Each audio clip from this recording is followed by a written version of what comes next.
అందరికీ praise lord అండి. ఈరోజు చాలా దరిద్రమైన విషయాన్ని నేను ఈరోజు న్యూస్లో చూశాను. క్రైస్తవులుగా చెప్పుకుంటున్న మూర్ఖపు జనాల గురించి ఈరోజు నేను మాట్లాడాలనుకుంటున్నాను. అసలు దేవుడు అంటే మీ దృష్టిలో ఎలా ఉన్నాడు? మీరు పిలిచినప్పుడు రావడానికి. ఒక 40 ఏళ్ళ అమ్మాయి చనిపోయింది, ఏదో అనారోగ్యంతో చనిపోయింది. చనిపోయిన వాళ్ళు ఎలా తిరిగి లేస్తారనుకుంటున్నారు? బైబిల్ ప్రకారంగా ఆయన ప్రకారం నమ్మిన వారు, ఆయన పైన విశ్వాసం ఉంచిన వారు మరణంలో తీర్పులో నిలబడరు. ఆత్మరూపంలో వాళ్ళు రక్షించబడతారని చెప్తుంది, కానీ మనిషి లెగుస్తాడని చెప్పలా. యేసుప్రభు వారు లాజర్ని లేపినట్టు ఇప్పుడు కూడా లేపుతాడని కొంతమంది మూర్ఖపు జనాలు కుకట్పల్లి న్యూస్లో ఈరోజు హల్చల్ అవుతున్న విషయాలు చూడవచ్చు. క్రైస్తవులుగా చెప్పుకుంటూ దేవుడి నామాన్ని ఎందుకు అవమానపరుస్తున్నారు? దేవుడు మీకు ఏమైనా చెప్పాడా నేను లేపుతానని? దేవుడు మీతో మాట్లాడతారా? మీరు అంత పవిత్రులా? ఎందుకు దేవుడి నామాన్ని అవమానంగా పరుస్తున్నారు? ఈరోజు ఎంత సిగ్గు చేయటంటే చెయ్యిని టచ్ అంటే పడిపోవడం, లేకపోతే కొంతమంది పాస్టర్లు అలా తయారు. అంటే దేవుడు అంటే ఆటలుగా ఉందా మీకు?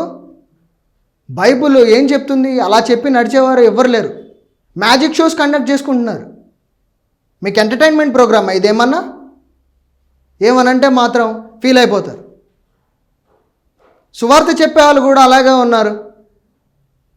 అదే విని జనాలు, పిచ్చి జనాలు ఇలాగా మతి స్థిమితం లేకుండా ప్రవర్తించడం ఎంతవరకు కరెక్ట్ అంటారు? బైబిల్ ప్రకారం ఇది చాలా తప్పని బైబిల్ చెప్తుంది. కొంతమంది పాస్టర్ల ప్రవర్తన వల్ల కూడా ఇలా తయారైన వాళ్ళు జనాలు చాలామంది ఉన్నారు. మ్యాజిక్ షోస్ కండక్ట్ చేయడం, టచ్ అంటే పడిపోవడం. ఇప్పుడు రావాలి వాళ్ళు, ఇప్పుడు వచ్చి లేపండి అక్కడ కుకట్పల్లిలో. మీ వల్లే కదా అలాంటి వాళ్ళు తయారైంది. సోషల్ మీడియాస్ వచ్చాయి, కెమెరా కనపడంగానే యాక్షన్స్. ఓ 10 మందిని పేడ్ యాక్టర్స్ని పెట్టుకుంటారు మీ ఇష్టం వచ్చినట్టు. మీ జల్సాలు, టచ్ అంటే పడిపోవడం, ఇమ్మీడియట్గా ఏ కాళ్ళు చేతులు లేనోళ్ళు లెగడం. ఇప్పుడు లేపండి చనిపోయిన ఆవిడని. పాస్టర్లు ఎవరెవరైతే టచ్ అంటున్నారో, నేను పేర్లు చెప్పట్లా, మీకు అంత శక్తి ఉంటే లేపండి పరమ భక్తురాలు కూతుర్ని. ఇప్పుడు ఎవరు కనిపించుడు, ఎవరు మాట్లాడరు. దేవుడి నామాన్ని అవమానపరచడానికి మీకు సిగ్గులేదా? బైబిల్ ఏం చెప్తుందో దాన్ని చూసి నడుచుకోవడానికే మీరున్నది. బైబిల్ చదవరు. ఎవడో ఏదో చేస్తే దాన్ని పట్టుకుని ఏలాడేవాళ్ళు కొంతమంది పిచ్చ పిచ్చ నాటకాలు చేసుకుంటూ. మరి వాక్య లేఖనాలకు వెళ్దాం. వాక్యం ఏం చెప్తుందో మనం విందాం. మరి ఈరోజు ఏం చెప్తుంది వాక్యం?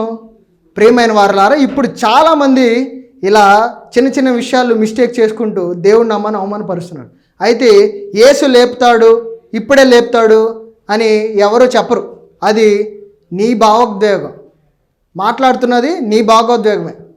మనం ఒక ప్రశ్న అడగాల్సింది ఏంటంటే, ఇది బైబిల్ బోధేనా లేక మన భావోద్వేగమా? దేవుడు మన అజ్ఞానంలో కాదు సత్యంలో నడిపించుటకు ఆయన వచ్చింది. జ్ఞానం లేకపోతే నాశనం. హోషేయ 4:6లో జ్ఞానం లేక నా ప్రజలు నశించుచున్నారని దేవుడు మాట్లాడుతున్నాడు. దేవుడు చెప్పింది ఏంటి? విశ్వాసం ఉండాలి. అర్థమవుతుందా? విశ్వాసం ఉండాలి, కానీ జ్ఞానంతో కూడిన విశ్వాసం ఉండాలి. పిచ్చి పిచ్చి విశ్వాసాలు కాదు. మీ విశ్వాసాలు ఎలా ఉండాలి? జ్ఞానంతో కూడిన విశ్వాసం ఉండాలి. ఇంకా మనం కొన్ని కిందకు చూసుకుంటూ వెళ్తే దేవుడు ఏం మాట్లాడుతున్నాడో మనం కొంచెం గమనించవచ్చు. దేవుడు జ్ఞానం కలిగింది విశ్వాసం మీతో ఉండాలని చెప్తున్నాడు. జ్ఞానం అనేది దేవుడి నుంచి వచ్చే డైరెక్ట్ విజన్ అండి. మీకు జ్ఞానం లేకపోతే ఏది చేయలేరు. వివేకం లేకపోతే, విశ్వాసం లేకపోతే ఏది అవ్వదు. ఉండాల్సింది జ్ఞానం. విశ్వాసం అనేది చాలా ప్రాముఖ్యంగా ఎంచబడింది. విశ్వాసం లేకుండా జ్ఞానం ఉన్నా చాలా ప్రమాదం. ఇలాంటి వాళ్ళు చాలామంది వస్తారు. ప్రవక్తలు కూడా చాలామంది ఇలా అబద్ధ ప్రవర్తన బోధించడం వల్లే ఇలాంటి వాళ్ళు ఈరోజు మనకి వెలుగులోకి వచ్చారు. మరి రెండో విషయాన్ని మనం గమనిస్తే అన్నిటినీ పరీక్షించాలి. అన్నిటిని టెస్ట్ చేయండి. కొనుక్కునేటప్పుడు మ్యానుఫ్యాక్చర్ ఎప్పుడు, ఎక్స్పైరీ ఎప్పుడు, ఇన్ని చూసేవాళ్ళు అన్నీ పరీక్షించాలి. దేవుడు ఏం చెప్పాడనేది. తెస్సలోనికి రాసిన పత్రిక 5:21 అన్నిటినీ పరీక్షించి మంచిదానిని పట్టుకోనుడి. ఎవరు ఏం చెప్పారని నమ్మకండి. నమ్మడం కాదని చెప్తుంది. దేవుడు చెప్తుంది ఏంటంటే పరిశీలించు, వాక్యంతో చూడు, నిజమైతేనే నమ్మని చెప్తున్నాడు. మరి ఈరోజు చిన్న చిన్న వస్తువులు కొంటేనే ఇది ఎన్ని ఇయర్స్ పనిచేసిద్ది, మ్యానుఫ్యాక్చర్ ఎప్పుడు, ఎక్స్పైరీ ఎప్పుడు అని చెక్ చేసేది. ఇప్పుడు బోధన చేసే వాళ్ళని కూడా మీరు పరీక్షించాలి. ఇలా మతి స్థిమితం లేకుండా ఇష్టం వచ్చినట్టు చచ్చిపోయిన వాళ్ళు తిరిగి లేస్తారు అని ఐస్ బాక్సుల్లో పెట్టుకుని కూర్చొని సొసైటీని ఇబ్బంది పెట్టడం కాదు. ఇది కాదు విశ్వాసం, ఇది కాదు విశ్వాస లక్షణాలు, ఇవి కాదు. బైబిల్ ఏం చెప్తుంది? పరిశీలించమంటుంది. చనిపోయిన ఆత్మ తిరిగి లేచే బాధ్యత తండ్రి పైన. నువ్వు ఎలా జీవించావు అనేది తీర్పు దినంలో ఉంటుంది. తీర్పు దినంలో లేపుతాడని చెప్తున్నాడు. మూడో విషయాన్ని మనం గమనిస్తే పునరుద్ధానం. దేవుడు నిర్ణయించిన సమయంలోనే అది సాధ్యమవుతుంది. యోహాను సువార్త 5వ అధ్యాయం 28, 29లో చూస్తే సమాధుల్లో ఉన్నవారు ఆయన స్వరము వినే సమయము రానున్నది. బైబిల్ చెప్పింది ఏంటి? ప్రతి మరణానికి టైం అనేది ఉంది. మనం కొంచెం కిందకి వెళ్దాం, కొంచెం చదువుతాం. ప్రతి మరణాన్ని వెంటనే లేపడం కాదు. చివరి దినాలు పునరుద్ధ దినాలు కొన్ని మనకి ఉన్నాయి.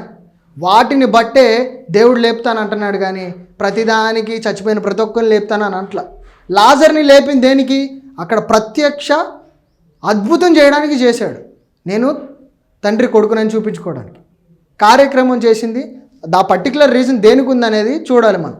అందరినీ బైబిల్లో ఉన్న ప్రతి ఒక్కరిని, చనిపోయిన ప్రతి ఒక్కరిని ఇలా లాజర్ని లేపినట్టు లేపాడా? ఆ సంఘటన ప్రత్యక్ష అద్భుతం చేయడానికి మాత్రమే యేసు ప్రభు వారు చేసిన సంఘటన అది. మరి మనం కొంచెం కిందకి వెళ్తే యోహాను సువార్తలో చూద్దాం. యోహాను సువార్త 11వ అధ్యాయంలో ఏం చెప్తుంది? యేసు లాజరుని లేపాడు, కానీ ప్రతి ఒక్కరికి ఇచ్చిన హామీ కాదు అది. అది దేవుడి మహిమ చూపుటకై ప్రత్యేకంగా కార్యక్రమం చేశాడు. దేవుడు తన మహిమను చూపించుకున్నాడు. ఇక్కడ మీరు ఒక విషయం గమనించాలి. దేవుడు తన మహిమను చూపించుకున్నాడు, కానీ ప్రతి ఒక్కరిని, చనిపోయిన ప్రతి ఒక్కరిని లేపుతానంటే ఈరోజు ఎన్ని శవాలు మన ముందు ఉంటాయో. ఇది పిచ్చి అనాలా, అమాయకత్వం అనాలా, విశ్వాసం అనాలా, అల్ప విశ్వాసం అనాలా? మీకే చెప్పాలి, మీరే చెప్పాలి. ఎవరి బోధ ప్రకారం వాళ్ళు ఉన్నారంటారు? క్రైస్తవులుగా మీరు ఉన్నదాన్ని దేన్ని బట్టి ఉన్నారు? విశ్వాసం అనేది మీలో ఉండాలి, జ్ఞానం కలిగి ఉండాలి. బైబిల్ ఏం చెప్తుంది దాన్ని మాత్రం ఫాలో అవ్వాలి. ప్రతి మరణాన్ని అదే చెప్తుంది. మనం ప్రతిదాన్ని అలాగే అర్థం చేసుకోవడం కాదు. బైబిల్ బోధన కూడా అది కాదు. ఐదో విషయాన్ని మనం గమనిస్తే జ్ఞానం లేని ఉత్సాహం చాలా ప్రమాదం. ఇప్పుడు వాళ్ళకి జ్ఞానం లేకుండానే చాలా ఉత్సాహ ప్రదర్శనలు చేస్తారు అక్కడ కుక్కటిపల్లి ప్రాంతంలో. ఇప్పుడు వాళ్ళు చేసింది అదే, హల్చల్ అయిపోతున్నారు. రోమా 10:2లో ఏం చెప్తున్నాడు దేవుడు? వారికి దేవుని విషయమై ఆసక్తి ఉంది, కానీ ఏముంది అక్కడ? ఆసక్తి అయితే ఉంది, కానీ ఏమి లేదు. మనం కొంచెం కిందకి వెళ్తే వచనాలు మనం చదువుకుంటూ వెళ్తే వారికి దేవుడి విషయమై ఆసక్తి ఉంది, కానీ ఏం చెప్తున్నాడు దేవుడు? జ్ఞానముతో కూడింది కాదని చెప్తున్నాడు. బుర్ర లేదు, ఎవడేదో చెప్తే అదే అయిపోయింది అనుకుంటున్నాడు. ఇది ఈరోజు కూడా అలాగే జరిగింది. ఇది చాలా సిగ్గుచేటని విషయం. చనిపోయిన మనిషి అలా తిరిగి లేస్తాడండి? అలా అంటే రోజుకు కొన్ని వేల లక్షల మంది చనిపోతున్నారు. భక్తి ఉంది కానీ అవగాహన లేదు. దేవుడు కోరేది సత్యం తెలిసిన విశ్వాసం, వాక్యంపై నిలిచిన జీవితం కావాలి. చిన్న ఉదాహరణ మీకు చెప్తాను. ఒక కుటుంబం బాధలో ఉందనుకుందాం. ఒక కుటుంబం బాధలో ఉంది.